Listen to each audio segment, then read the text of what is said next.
Ladies and gentlemen, the American jury and Bulldog Nation, I just sit back and watch some of the media reports and see what's going on in this country, and it's flabbergasting. The lies. I mean, the ignoring of facts by average Joe people that get brainwashed by the media. I mean, it is mind-boggling. And I made a list of, I got 33 points here. I'm going to try to carve them down of things I want to say. First and foremost, folks, who divided this country? Who divided this country? It wasn't Trump. Trump was the pushback after the Obama administration in 8 years and Hillary Clinton's campaign divided this country. And who was part of that administration? Joe Biden. I want to give credit. I rarely give credit to where credit's due to some of these Republicans. Thank goodness McConnell is not going to do a deal that includes $160 billion to bail out states and other, counties, cities that let their countries be burned down, and then they want us to bail them out as part of a COVID deal. I say no COVID deal if it includes $160 billion to bail them out. And I'm glad McConnell's sticking to it. Susan Rice is going to be the leader of Biden's domestic policy. Do you know how much experience she has in such? None. This is also a woman that said, we can live with a nuclear North Korea.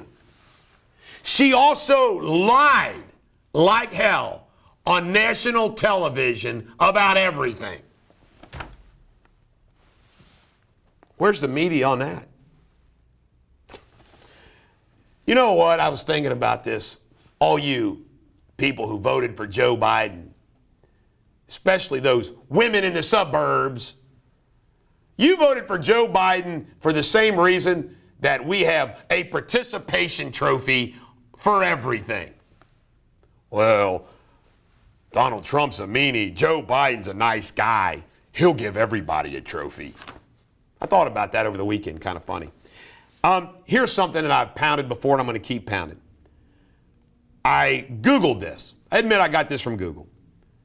Do you know what percentage of our adult population is who is gay?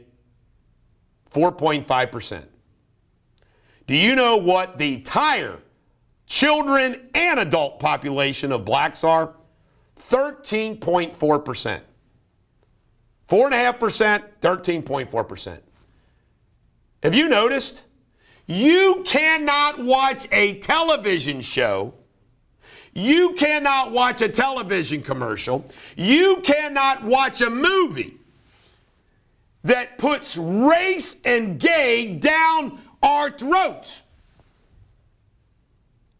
It's not about equality. There isn't anybody in the world that doesn't want equal opportunity, equality. Be gay, be gay. I don't support discrimination against anybody. But that's not what it's about. 4.5% plus 13.4% of the population wants to be in control of this country. People forget about it. I mean, it's unbelievable. 4.5%, 13.4%. It's not about equality. It's about a small minority wanting to be in charge of all of us. Why? Because it's only fair. No, it's not. Do you believe, a rhetorical question, think about all that they did to Trump. Molar on.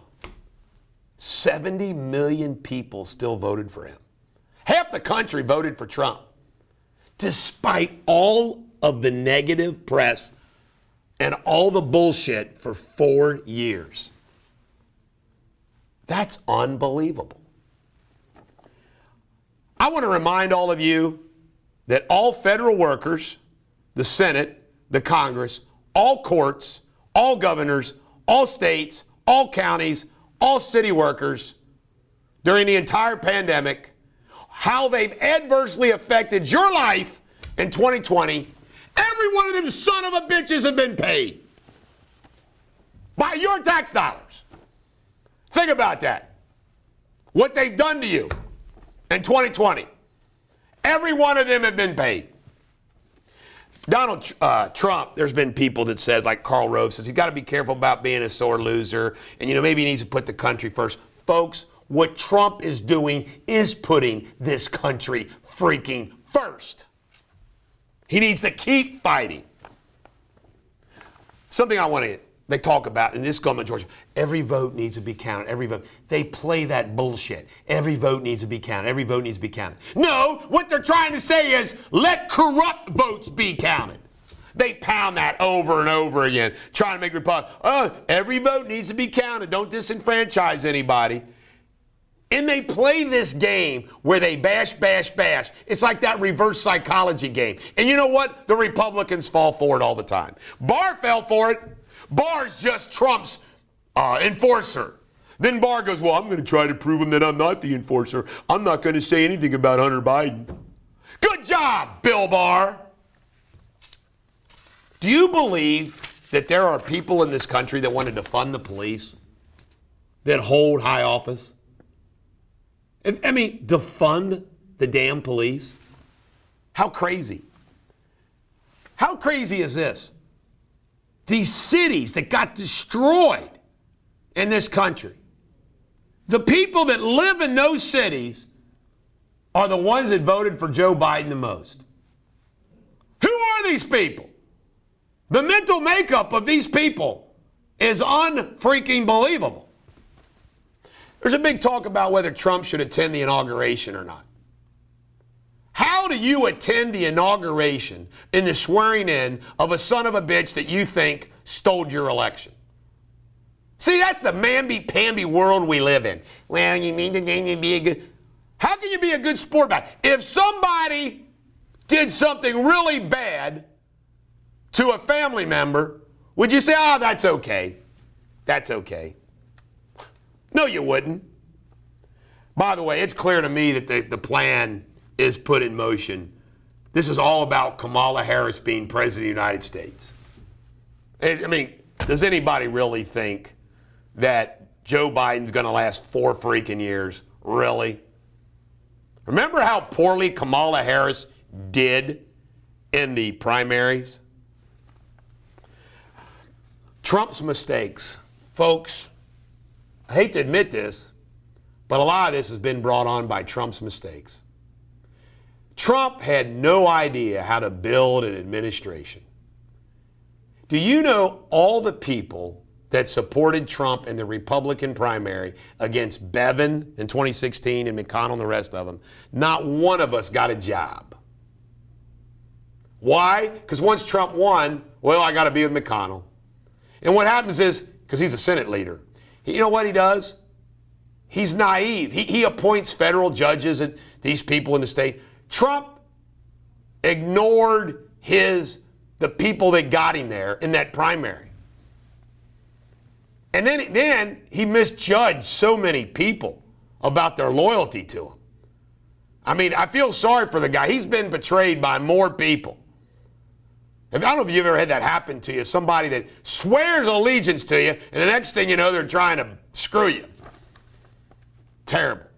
They all become swamp monsters. Look at their resumes. And then they're dark forces, man.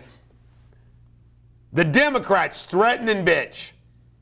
And then the Republicans say, we're going to prove you wrong. They ought to say, screw you. The lawlessness.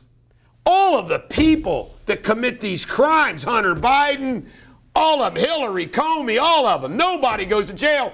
But if you shoplift, you're going to get arrested. It's unbelievable. Screw law, screw the FBI. The FBI is a corrupt organization. Corrupt as hell. They commit all the treachery, and then when we push back, we're considered the treacherous ones. The FBI investigated, like with 10 agents, a rope garage pull at a NASCAR got more attention from the FBI than a national election. I want to close with two things that are personal. I got a text from my cousin today. And he says, when are we going to finally take up arms and do something, stop paying our taxes, and really do something instead of everybody just talking? That hit home with me. I said, cousin, you're right. You're right. The talk is cheap. It's time to start doing something. What that is, I don't know. He wants me to lead the charge. I'll figure it out. The other thing I got from this is a funny story. I got a text from my buddy Randy McCafferty. Randy McCafferty reminded me of the donkey basketball game that he and I played in up at Simon Kenton High School against the seniors, the girl seniors. It was a community event. And me and these other community leaders, we started playing and we wanted to win. Competitive spirits on these donkeys shooting basketball. And we started realizing halfway through the game that if we made a basket, they gave the points. I'm not making this up, to the girls. Randy and I are like, what? We complained. We're like, what's going on? We made that basket. Well, the referees kind of winked at us and blah, blah, blah. The fix was in. No matter what we did, the girls were going to win, not the community leaders. Randy goes, man, isn't that a great analogy of what's going on in today with the election and everything else? I said, that's a great. Nobody let the Trump people in on the joke. Hey, it doesn't matter what you do. And by the way, isn't it weird now when you think back on it, how Joe Biden stayed in his basement, Joe Biden went to honking rallies, Joe Biden didn't seem concerned at all that Trump was having big rallies with tons of people and he was hiding in his basement. He knew he had it. He knew he was going to steal it. He knew how he was going to steal it. The fix was in, no matter what. This is the Bulldog. Every dog has their day. Have a great day.